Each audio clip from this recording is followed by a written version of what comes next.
Good afternoon, everyone. Thank you for being here. Over the past 24 hours, the President has continued to improve. He's met or exceeded all standard hospital discharge criteria. He'll receive another dose of remdesivir here today, and then we plan to get him home. It's been more than 72 hours since his last fever. Oxygen levels, including ambulatory saturations and his work of breathing, are all normal. Though he may not entirely be out of the woods yet, the team and I agree that all our evaluations, and most importantly, his clinical status, support the President's safe return home, where he'll be surrounded by world-class medical care 24/7. I'd like to bring Dr. Dooley up to review some more specifics.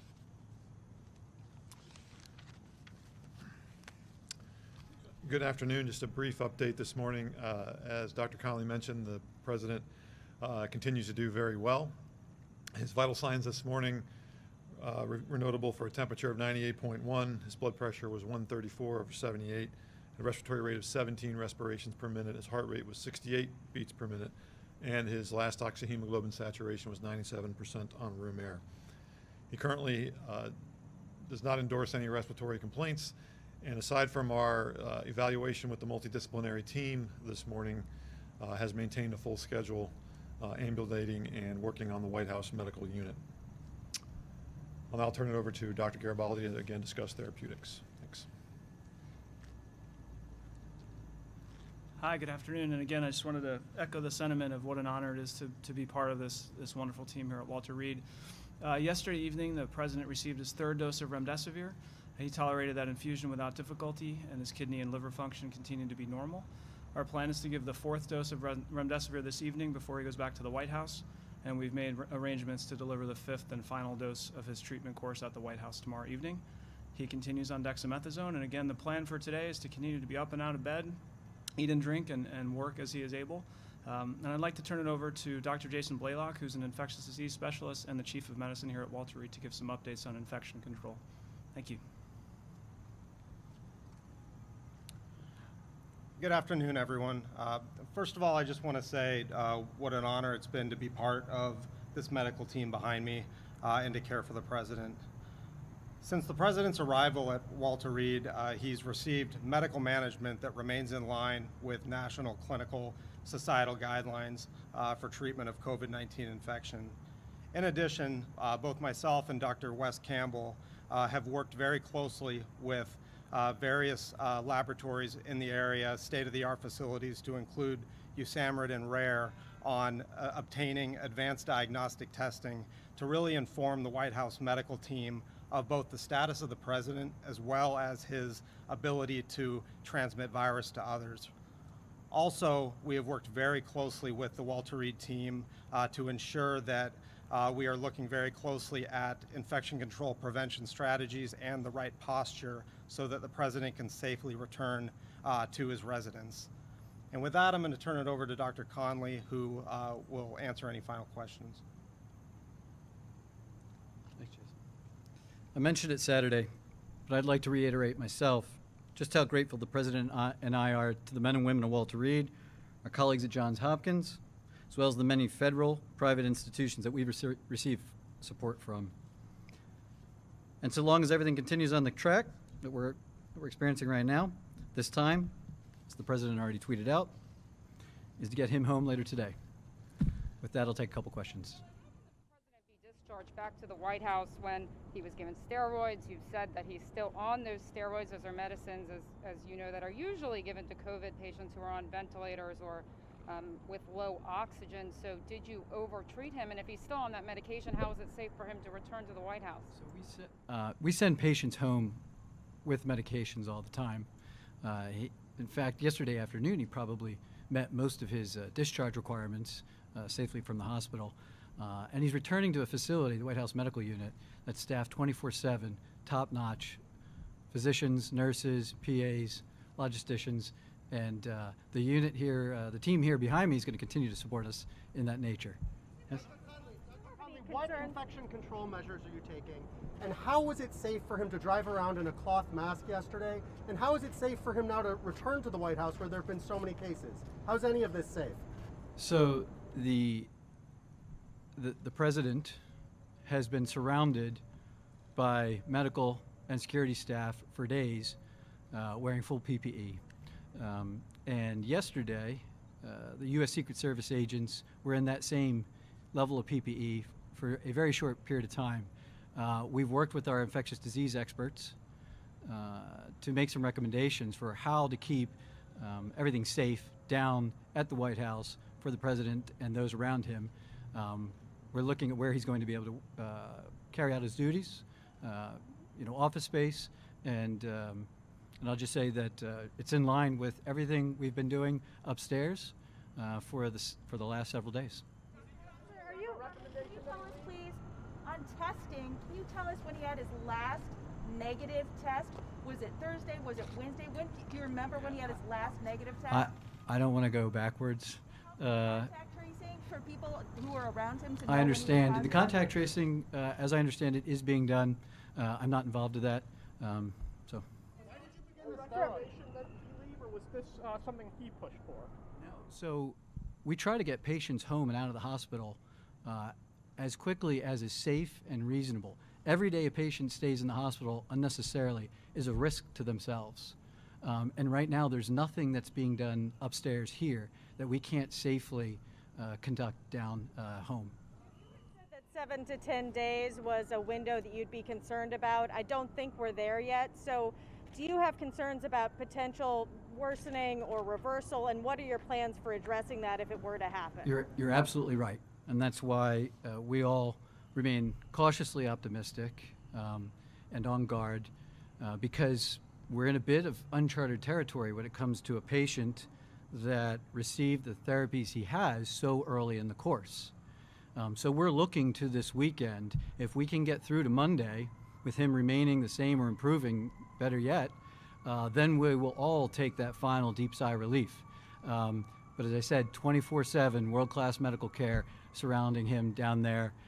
We're not going to miss anything that we would have caught up here. He's physically going to be in the White House, and what does that look like? How do you keep him safely quarantined? I wish I could go into that more, but I just can't. Doctor, when did you begin dexamethasone treatment? So that has something to do. Yesterday we talked about that, the several little temporary drops in his oxygen, and we had discussed that as a team and elected to start it early in case that persisted or worsened. The potential risks and side effects we all discussed. We looked at the data and decided that we'd rather push ahead on it than hold and risk the opposite. And what about CT scans and chest x-rays? What have you seen on his campaigning? As far as travel goes, we'll see. his mental status? Can you talk to about whether he has any neurological symptoms? Does he have any side effects from his medications? Any fogginess from the virus? No, I think you've seen the videos and now the tweets, and you'll see him shortly. He's back. Yeah. Pneumonia or any inflammation in his lungs at all? So we've done routine standard imaging. I'm just not at liberty to discuss. Doctor, So you you're, were on so board you're Air Force actively One. not telling us what those lung scans showed, just to be clear. So there are HIPAA rules and regulations that restrict me in sharing certain things for his safety and his own health and reasons. Share how many times, you said his oxygen dropped several times. Can you share how many times he was on oxygen? You said you checked with the nursing staff yesterday? Yes. So he the 2 episodes like we talked about yesterday, and both times that he received a little bit of oxygen and recovered immediately. Was that oxygen required? No, it wasn't required. He wasn't short of breath. He wasn't looking ill. It was more of us trying to anticipate needs and see how he'd respond. And in both cases, it came right off. He didn't need it from very long at all. You were on board Air Force One for multiple trips. Are you at all concerned about your own exposure and exposure to the medical team? I am concerned, but as the CDC says, there are caveats for essential employees. That as long as you continue to test negative, you remain symptom-free, and you keep a mask on when you're out and about, which we do inside the hospital 24/7, then you can carry on your duties. Yeah. I know the president's an impatient man. Has he been itchy to get out of here? The president has been a phenomenal patient during his stay here, and he's been working hand in glove with us and the team. And today got to the point he's holding court with those of us around him, the whole team, going over all the specifics, the testing, what the future is, and we have been back and forth on what's safe and what's reasonable, and he has never once pushed us to do anything that was beyond safe and reasonable practice that we all first wanted. Medical team who recommended against the president leaving here and going back to the White House today. Or any White House staffers? No. The president said don't be afraid of COVID. Do you agree with that? Should we not be afraid? I'm not going to get into what the president says. His heart, liver, and kidney function was normal or improving. Improving, does that mean that there were effects, and is it all normal? Like, what's up with that? Yeah, it's all normal right now. I would say he appeared to be a little dehydrated Friday. He was able to just drink and recover from that, and yeah, everything looks great. Campaigning out in the country, what sort of things do you? Yeah, so the big first thing that we need to do is that there is no evidence of live virus still present that he could possibly transmit to others.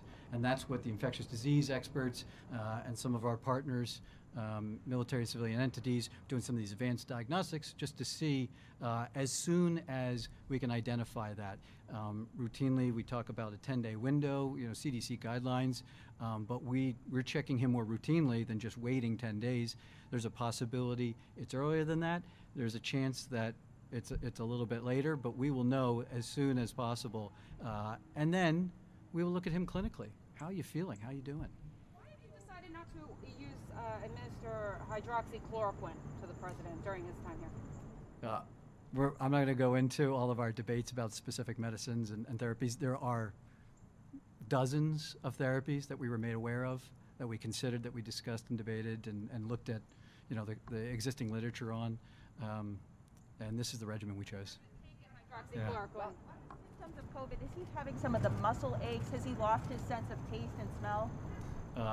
No, we were just talking about that, what symptoms he has left, and he's even the slight cough that he used to have, he doesn't really complain of at all. He hasn't ever complained of muscle aches, and yeah, he's up and back to his old self predominantly.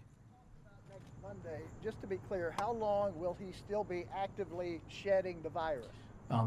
So this morning, I believe there was even an accounting by Dr. Fauci referencing a 5-day, the first 5 days of illness that people are most likely to shed live virus. There's a reason there's the 10 days is because most people by that time, after 7 days, most folks don't have culturable live virus. They put it to 10 just to give some extra space. It's never 100%, between everybody. So we'll see. I'm not going to put a specific number, but we look at that window is all I say. Will the president be confined to his residence, or will he be allowed to return to the Oval Office? We're going to do whatever it takes for the president to safely conduct business wherever it is he needs to do within the residence and White House. And is he on blood thinners? And also, have you been giving him Tylenol, Advil, anything to that bring came his up. fever I down? would like to say he has not been on any fever-reducing medications for over 72 hours. Yeah, he's on a routine regimen of COVID therapy. I'm not going to go into specifics as to what he is and is not on, but. This here that the president had a mild cough, some nasal congestion, and fatigue on Thursday. Now, back to my colleague Jen Jacobs' questionnaire. The reason knowing when the president's last negative test is important. For that reason, your words, what you said, and also for the contact tracing. But would you recommend it that, given those symptoms, that the president go to that Bedminster fundraiser? It's not up to me necessarily, the president's schedule, but I would say that it wasn't until after he returned that we really sat down, then knowing the news of the day, that we really dove into how are you feeling, what's going on. those were the symptoms he was experiencing on Thursday? I'm not going to get into, operations. When was his last negative test, and what was his viral load? I know everyone wants that. Yeah, I don't have his viral load. Those are some of the diagnostics that we're sending out that will really tell us when it's safe for him to get back out and around people. The last negative test was? Any abnormal tests? Were any of his lab tests abnormal? I'm not, again, HIPAA kind of precludes me from going into too much depth and things that I'm not at liberty or doesn't wish to be discussed. At some future point, maybe, but today, sorry. I think that's it. Yeah. Thank you, guys. Thank you.